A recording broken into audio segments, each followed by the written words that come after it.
परंतु खिलजी भी शातिर था। उसने अफवाह फैला दी कि पठानों की यह टुकड़ी विशाल सेना का मात्र एकमात्र हिस्सा है। इस टुकड़ी के पीछे दिल्ली की बड़ी फौज निकल पड़ी। किसी भी समय वह देवगिरी पहुंच सकती थी। राजा के गुप्तचरों ने इस खबर को गुप्त समझकर राजा तक पहुंचा दिया। राजा देवराय घोर चिंता में पड़ गए। इस पठानी आक्रमण की खबर आसपास के राज्यों में भी पहुंची, परंतु मराठों की मदद के लिए कोई भी आगे न आया। पठानों का सामर्थ्य मात्र 8,000 सैनिकों तक सीमित था, परंतु उनके द्वारा फैलाई गई अफवाहों का सामर्थ्य 1.25 लाख के बराबर। महाराष्ट्र हुआ आक्रांता। देवगिरी के किले में अनाज का भंडार भरा पड़ा था।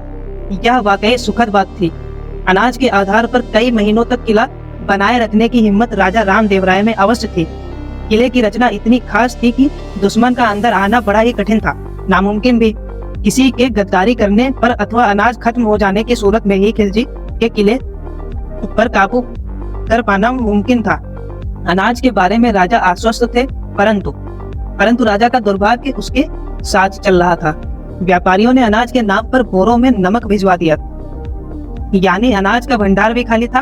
अपना माथा ठोकते हुए राजा ने अपने भाग्य को कोसा। 2-4 दिनों की रसद खड़ा था। किसी भी पड़ोसी राजा ने मदद हेतु हाथ आगे नहीं बढ़ाया था। यह भी खबर थी कि दुश्मन की फौज किसी भी समय यहाँ पहुंच सकती है। राजा रामदेवराय निराशा से पस्त हो गए। एकमात्र उपाय था कि दुश्मन की शरण में जाओ, बिना किसी शर्त के शरणागति स्वीकारो। दुश्मन के बाड़ों की बौछार किले पर निरंतर हो रही थी। अंत में राजा को कठोर निर्णय करना ही पड़ा। उन्होंने अलाउद्दीन के पास खबर भिजवाई, मैं शरण में आने को समझौता करने को राजी हूँ। पठानों की खुशी का ठिकाना नहीं रहा। फतेह की मुबारकी से उनके दिल बल्लियां उछल रहे थे। महाराजा धीराज पृथ्वी वल्लभ सिंहासन नाधीश्वर प्रौढ़ प्रतापी चक्रवर्ती रामचंद्र यादवेंद्र यदुवंशी राजा रामदेवराय अलाउद्दीन की शरण में आने और हर्जाने की रकम चुकाने हेतु निकल पड़े थे। यही था महाराष्ट्र का पहला अपमान, पहली शरणागति। इसके बाद इसी प्रकार की शरणागतियों का सिलसिला आगे कई वर्षों तक जारी रहा। शरणागति तथा अपमान की एक नई परंपरा यहाँ से आरंभ हुई, जो आगे कम से कम 350 वर्षों तक चली। समझौता हो गया। सवाल यह उठता है कि शरणागत के राजा के साथ अलाउद्दीन ने भला संधि क्यों की? राजा ने कठोर समझौतों के साथ संधि करना उचित क्यों समझा? इसका मुख्य कारण है यह था कि इस समय संधि करते हुए जुर्माने के तौर पर बटोरे गए धन के साथ दिल्ली लौट जाने में अनोखी शान थी। मन में यह डर था कि यदि देवगिरी का सेनापति एवं युवराज शंकर देव अचानक लौट आया, तब यहाँ से बच निकलना असंभव होगा। इसी वजह से उसने दिल्ली लौट जाने में अपनी खैरियत समझी। जुर्माने के तौर पर अत्यधिक धन अलाउद्दीन की झोली में डालकर राजा देवगिरी लौट आए। वहां आते ही उसे खबर मिली कि युवराज अपनी विशाल सेना के साथ देवगिरी की ओर तेजी से लौट रहा है। यही खबर अलाउद्दीन को अपने गुप्तचरों के द्वारा भी मिली। खबर सुनते ही वह मारे डर के सिटपिटा गया। पठानों द्वारा किए गए आक्रमण की खबर सुनते ही युवराज शंकर देव आग बबूला हो गया। देवगिरी में की गई लूटपाट की खबर सुनकर वह तिलमिला गया। इसी अपमान का बदला लेने के लिए अपनी विशाल सेना के साथ देवगिरी की ओर तेजी से निकल पड़ा। देवगिरी का युवराज धावा बोलने के इरादे से देवगिरी के निकट पहुंच गया। यह खबर पाते ही अलाउद्दीन को अपनी मौत सामने दिखाई देने लगी, परंतु वह डगमगाया नहीं। युवराज का सामना करने की तैयारी में जुट गया। इधर देवगिरी में राजा रामदेवराय इस चिंता में घिर गए कि क्या वाकई युवराज बदले की भावना से यहाँ युद्ध करने आ रहा है। उसे कहाँ पता कि दिल्ली से बहुत बड़ी फौज भी यहाँ पहुंचने वाली है।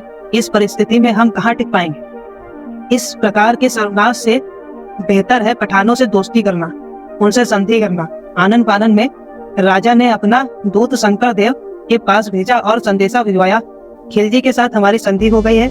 जुर्माने की रकम तथा लूटपाट का माल लेकर वह दिल्ली की ओर लौट रहा है। उस पर आक्रमण न करना ही उचित होगा। व्यर्थ का टंटा मत बढ़ाना, क्योंकि दिल्ली से बहुत बड़ी फौज यहाँ के लिए पहले ही निकल चुकी है, जो किसी भी समय यहाँ पहुँच सकती है। शंकर देव को पिता का संदेशा समय से मिल गया था, परंतु वह उससे सहमत न था। उसके मन में क्रोध भरा था, परंतु उसके हिसाब से जुर्माना तथा लूटपाट का माल लेकर दुश्मन को लौट जाने का मौका देना घुटने टेकने जैसी बात होगी। पिता की बात मानने के बजाय उसने खिलजी को संदेशा भिजवाया, यदि तुम्हें अपनी जान प्यारी है तो तुरंत सारी लूट हमें लौटा दो और यहाँ से तुरंत निकल जाओ, वरना मरने के लिए तैयार हो जाओ। इस संदेशों को पाते ही खिलजी सहम गया, परंतु वह लड़ाई के लिए तैयार हो गया। कठिन परिस्थितियों में खिलजी उपयुक्त आयोजन एवं अनुशासन के बल पर काम करता था। वह युद्ध की तैयारी में जुट गया। उसने 1000 सैनिकों की टुकड़ी को देवगिरी किले की नाकाबंदी करने हेतु तुरंत रवाना कर दिया और स्वयं बाकी सेना के साथ लेकर शंकरदेव की ओर बढ़ गया। शंकरदेव तथा खिलजी के बीच घमासान युद्ध हुआ। शंकरदेव को अपनी जीत पर पूरा भरोसा था।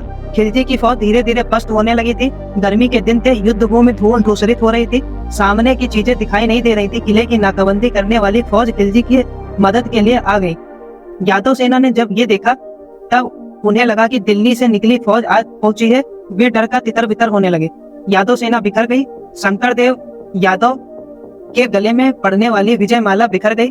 मराठों की कड़ी हार हो गई। बिना किसी कारण से हुई हार एवं बची हुई सेना का कत्लेआम। तारीख 6 फरवरी 1294 शनिवार। रामदेव राय खिलजी की अफवाहों से भरमाए किले में ही बैठे रहे। पुत्र की मदद हेतु बाहर भी न निकले। यदि पिता की मदद बेटे को समय से मिल जाती तब पठानी सेना का अंत निश्चित था। अलाउद्दीन ने शंकरदेव का पीछा नहीं किया। उसने तुरंत देवगिरी के किले को घेर लिया। रामदेव राय और भी अधिक मुश्किल में पड़ गया। वह एक बार फिर खिलजी की शरण में आ गया। उसने समझौते की याचना की। खिलजी भी शातिर था। बंद मुट्ठी लात की जानकर वह संधि के लिए तैयार हो गया। पूरी अकड़ के साथ उसने जुर्माने के तौर पर और भी अधिक धन की मांग रख दी। शरणागत ने भी उसे मान लिया। 600 मन सोना, 7 मन मोती, 2 मन हीरे मानिक आदि, 1000 मन चांदी, रेशमी कपड़े के 4000 थान उसने राजा से झटक लिए। इसके बावजूद अत्यंत मौलिक वस्तुओं की एक लंबी फेहरिस्त को भी राजा ने पूरा कर दिया। अच्छे अच्छों की आंखें फट जाएं, इतना अपार धन। जाने माने इतिहासकार कासिम फिरोजका को तो इतने धन पर विश्वास ही न हो पाया। यह तो ठीक था, पर अंत में मांग की राजा की बेटी। राजा को इस मांग को भी पूरा करना पड़ा। राजपुत्री का नाम था ज्येष्ठापल्ली बनाम जेठाई।